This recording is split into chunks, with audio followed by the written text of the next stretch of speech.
Hello दोस्तों, नमस्कार, प्रणाम, जोहार और आप सभी का मेरा यूट्यूब चैनल प्रेजेंट क्लास में बहुत बहुत स्वागत है। जी हाँ दोस्तों, आज का ये वीडियो बहुत ही इंटरेस्टिंग रहने वाला है क्योंकि मेरा इस वीडियो का जो टॉपिक है, इस वीडियो का टॉपिक है हमारा आज परमाणु यानी कि एटम। जी हाँ दोस्तों, तो परमाणु यानी एटम ये एक बहुत ही इम्पोर्टेंट टॉपिक है, जैसा कि मैं समझ चुका हूँ और मैं चाहता ये भी हूँ कि जितने भी मेरे व्यूअर्स हैं उन सभी को भी ये इम्पोर्टेंट टॉपिक का क्लास उन्हें मिले।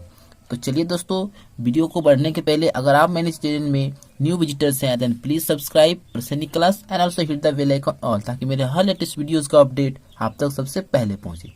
तो बढ़ते हैं हम लोग वीडियो की ओर बिना दोस्तों, जैसे कि आपको पता है कि आपका जो भवन है जहाँ पर आप रहते हैं, ये भवन का निर्माण करने के समय एक एक दीवार बनाए पहले आप।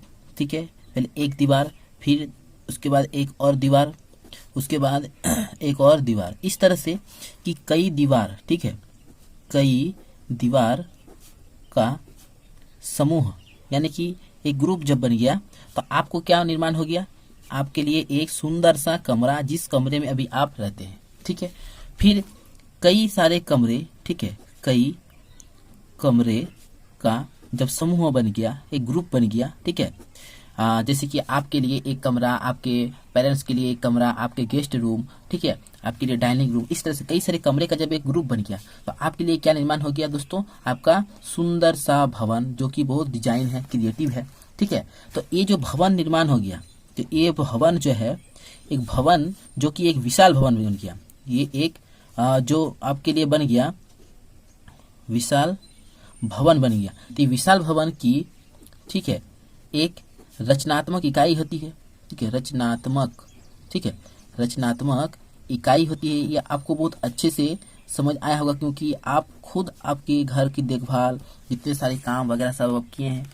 तो ठीक इसी तरह से आपको समझना भी होगा। तो जो परमाणु है, हमारा जो आज का टॉपिक है, ठीक है, जो परमाणु है, परमाणु जो है कि सभी द्रव्यों की, ठीक है, परमाणु सभी द्रव्यों की रचनात्मक, ठीक है, रचनात्मक इकाई होती है। जी हाँ दोस्तों, परमाणु सभी द्रव्यों की एक रचनात्मक इकाई होती है, यानी कि atoms are a creative of all matters. ठीक है, आपको ये दिमाग पर अच्छे से रखना हो और अच्छे से समझना भी होगा, क्योंकि इसके बाद अब समझना ये हो जाता है कि ठीक है, परमाणु जो है एक रचनात्मक इकाई होती है। ये हुआ इसका एक जनरल डेफिनेशन।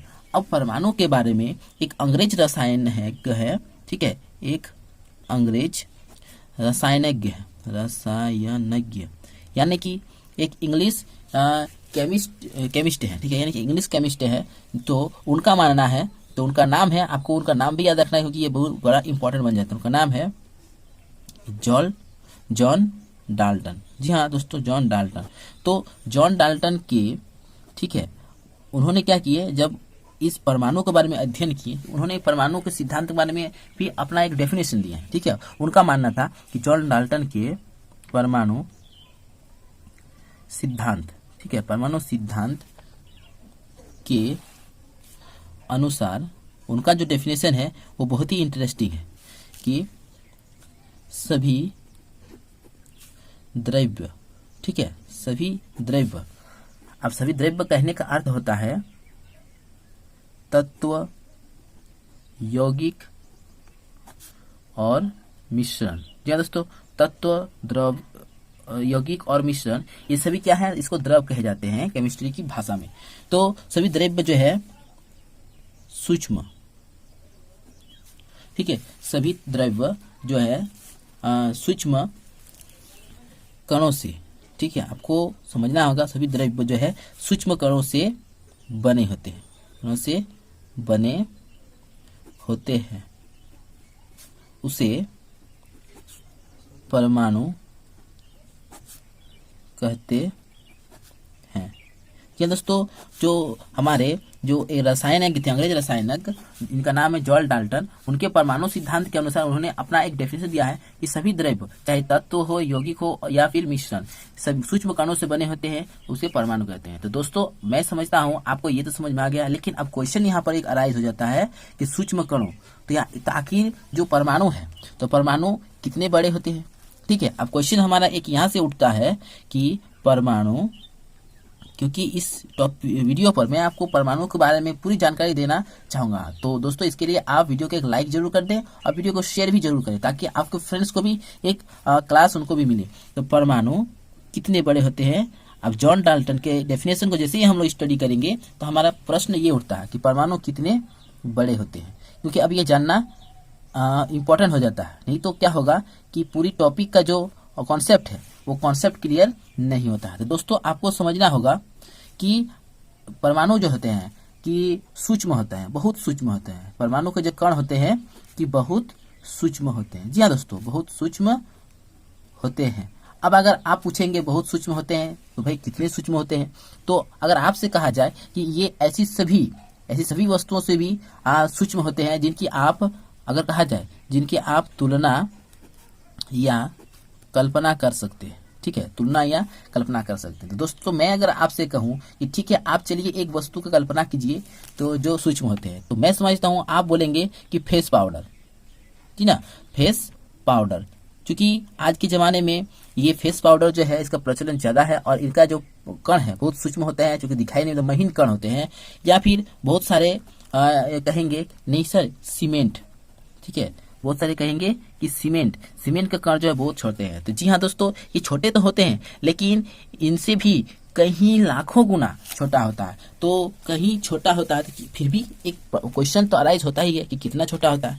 तो अगर परमाणु के जो कण होते हैं, ठीक है, आपको दिमाग पर बैठाना होगा ध्यानपूर्वक कि इस तरह से मान लीजिए एक परमाणु का सूक्ष्म कण है, इसे देख तो नहीं सकते लेकिन फॉर एग्जांपल आप ये समझिए एक परमाणु है, तो इसे इस तरह से अगर एक के ऊपर एक चट्टे के रूप में रखते हैं तो आपको बहुत ही आश्चर्य होगी कि इसकी जो लाखों परमाणुओं को अगर इस तरह से एक चट्टे के रूप में रखते हैं तो मुश्किल से हमें एक, ये जो कागज देख रहे हैं, ठीक है, कागज की मोटाई कितनी है आपको इसी से अंदाजा लग जाएगा।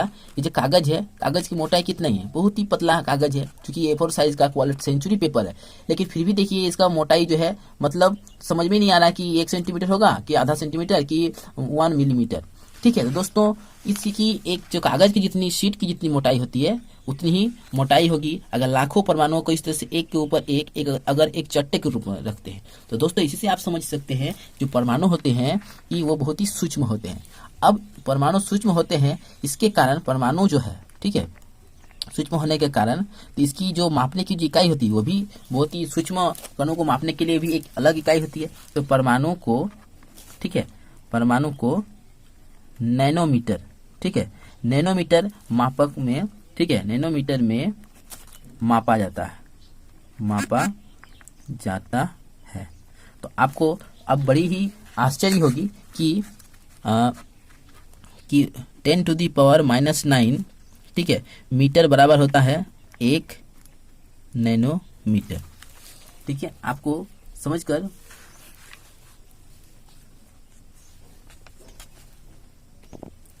तो परमाणु को नैनोमीटर में मापा जाता है, इसलिए आपको ये भी अब याद रखना जरूरी हो जाता है कि अगर 10⁻⁹ मीटर बराबर होता है 1 नैनोमीटर, यानी कि 1 मीटर बराबर होता है 10⁹ नैनोमीटर।